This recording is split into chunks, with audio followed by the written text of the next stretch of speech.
Hi YouTube, if you visited my channel before then you might already know that I'm obsessed with armadillos.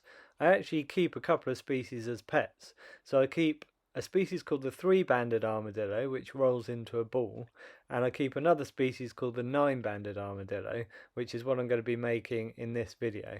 Nine-banded armadillos are much bigger. So this particular model I made a long time ago. It's been on the back burner for a while. I got to this stage and now I'm going to start adding more to it and refining it. But at this stage you can see I'd made a wire armature first, which is just aluminium wire twisted around itself. On top of that I sculpted with this white stuff called Super Sculpey light, I think it is, and then you have to bake that in the oven. Also the flesh coloured stuff is just called Super Sculpey. It's nice to work with, it's quite soft, but again you've got to then cook it in the oven, which I always think is a shame. It's also not as tough as what I'm going to be using on the top, which is Milliput. So Milliput is this kind of light green colour stuff here. It's a two-part putty and you mix the two parts together and then it starts to set rock hard in about 4 hours. So you can do a section at a time and just keep working your way around. This is what it looks like. So this is a big box.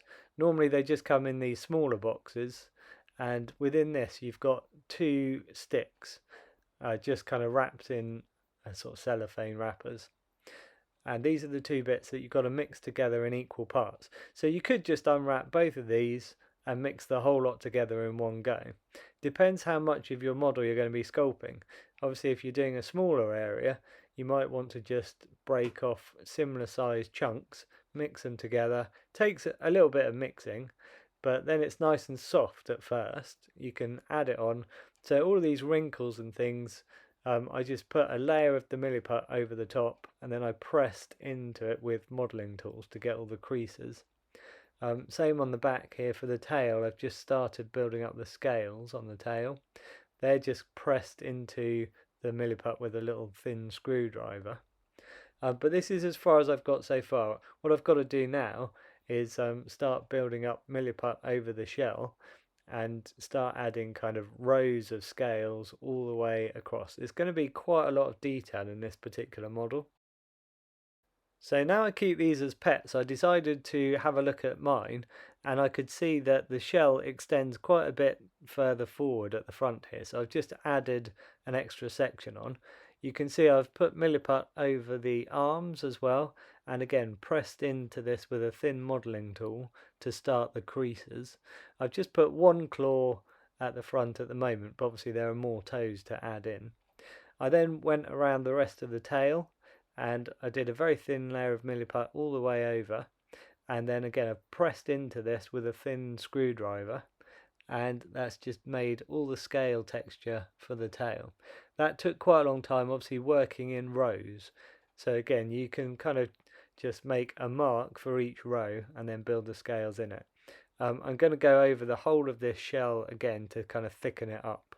Another nice thing with Milliput is that you can make things separately. So quite often I make creatures from movies and I end up making a lot of teeth and claws and things separately like this.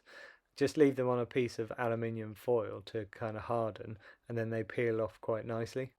Right, this was after me working on it for a bit longer, so I'll zoom in, show you some close-ups. That's just the tail again. You can see what I've been building up on the back legs though, rows of scales again. A lot of the scales, both on the tail and on the legs, are kind of similar in shape. I describe them a little bit like little houses, kind of square with triangles on the top, and they all interlock in these sort of rows.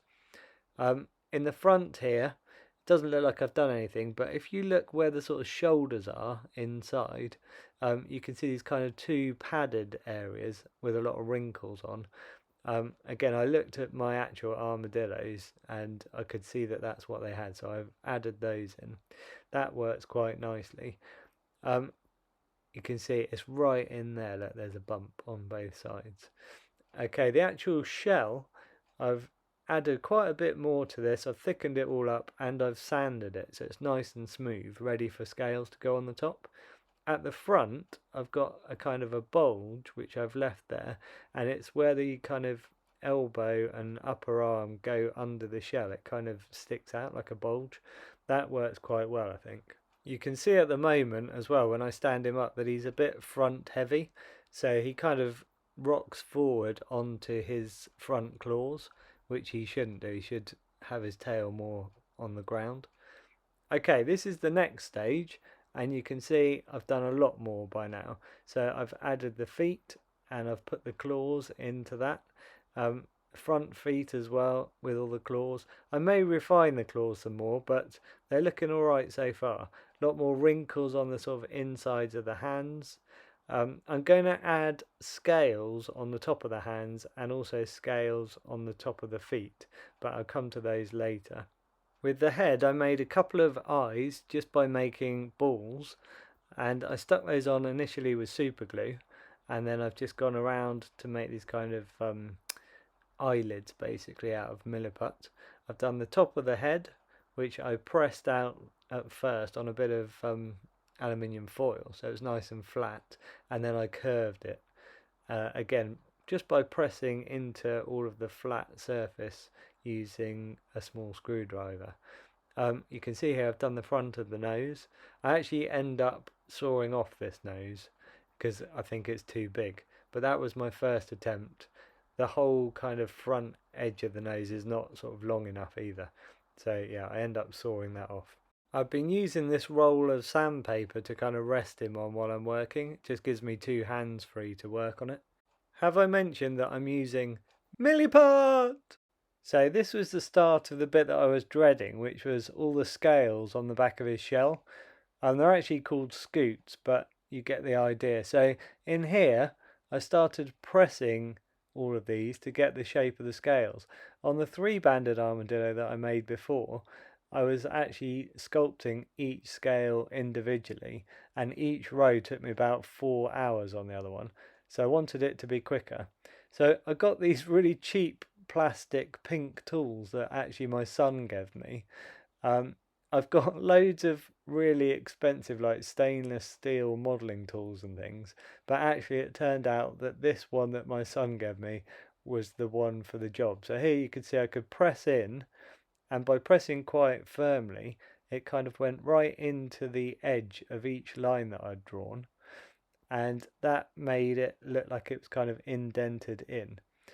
And then I used the other end just to score a little triangle shape in between each one that I'd done already, and that really made it look quite like the texture of my real armadillos. You can see at this point that it's still got that original nose on there. I haven't sawn it off yet, but I'm just about to. Like this. So here he is, all noseless, just with a blunt end to his face at the moment. You can see here I've added the other scales. So nice flat layer of Milliput to start with. Then I've drawn the lines on just by pressing in with a sort of a knife-like plastic tool. And then I've gone in with little circles. There you go, there's the end of the nose, totally flat. Just I've drilled a hole and I've put a wire in ready for the next nose to go on. I'll keep this original nose because it could be useful for making a creature in the future. I'll just pick him up and spin him round a bit so you've got a better idea of how he's looking at this stage. There you can see the blunt end of his nose. But yeah, look at all the detail in the scales. That ended up taking a long time. So those original 9 bands I did with the more sort of triangular shaped scales, those are what makes him a 9-banded armadillo. All of the other scales are slightly more rounded looking, and it sort of distinguishes all of the different rows from the 9 in the middle. Right, here he is with his new nose. You can see I've added some scales and things to kind of get it to blend into the rest of his head. I've done wrinkles on the front of the nose, and yeah, I've tried to taper it a lot more towards the front. Again, small wrinkles on the front edge underneath the nose as well. And then he's got this little mouth. So it's a very similar shape to what I'd done before. I just wanted it to look a lot narrower. You can see the original one here is much fatter and much blunter. I wanted to make the ears, and the ears have got a lot of texture to them. lots of kind of small bumps on them. So what I decided to do was to make the ears flat to start with. So I just cut two shapes like this, rounded the edges a little bit, and then I've just gone in with a small modelling tool, which is basically just got a little circle on the end. So I'll show you a few modelling tools here that I've been using. This is the one, tiny little circle on the end. I think I bought this at a car boot sale. I think it's a bit of medical kit, so I don't know if it was a tube for, like, could be anything like ear syringing or I don't know. But anyway, I've used that to press all those little dots in. On the main shell, you can see that I used these tools here. So these, basically, if you press them really hard, they can make a really nice proper dome shape. But I just press them gently just to get a rough circle all the way along. So I use that slightly bigger one, and then I switch to this smaller one. I've just used that for these kind of front rows and then down the edges as well. And that works quite nicely, just having those two different sizes. So although I said that these scales took ages, it was nowhere near as long as it took on my 3-banded armadillo, where I was sculpting each scale individually and it was taking 4 hours to do each row. Okay, this is how he's looking as a finished Milliput sculpt. I think he's finished. I may do a few more tiny refining touches before I end up painting him in the next video. But if you look at the ears, you can see I let the Milliput almost dry, and then I just rolled them slightly to get those nice curves in the ears, stuck them on with extra Milliput. With the hands and feet, you can see I've added an extra kind of layer of Milliput, and then I've sculpted some scales into them. I can't wait to paint this because the paint's going to really bring out all of these textures even more. And it will mean that I can show up things like the individual toes on both the hands and the feet, just by darkening certain areas and lightening others. So yeah, really pleased with how this has gone. It's looking really cool as a Milliput model. I'm always in two minds because I would love to just leave it as a kind of a prototype Milliput sculpt. But having said that, I just really love the painting stages. I just get really kind of itchy. I want to get on and get it all painted, so I can't wait to do that. But I'm going to take it in this week and show all my students, and after I've done that I'll paint it all up and then I'll do another video. So I want to say a big thank you to Milliput for sponsoring this channel. If you haven't tried Milliput already, get out and get yourself a pack, give it a go. I think you'll love it as much as I do. Hit subscribe if you want to see any videos that I post up in the future, including the next video that I do where I paint this one. I'll leave a link at the end of this one to my 3-banded armadillo sculpt, so you can check that out as well. It's a lot more finished. It's got all the painting done to it, and it's got kind of fur and things added, which I'm hoping to do with this one as well. Check out my other videos of movie creatures and things that I've made, or if you want to see any videos of me doing painting demonstrations or videos of my actual armadillos, check out my channel and you'll be able to see all of that. Thanks for watching, and I'll catch you in the next video.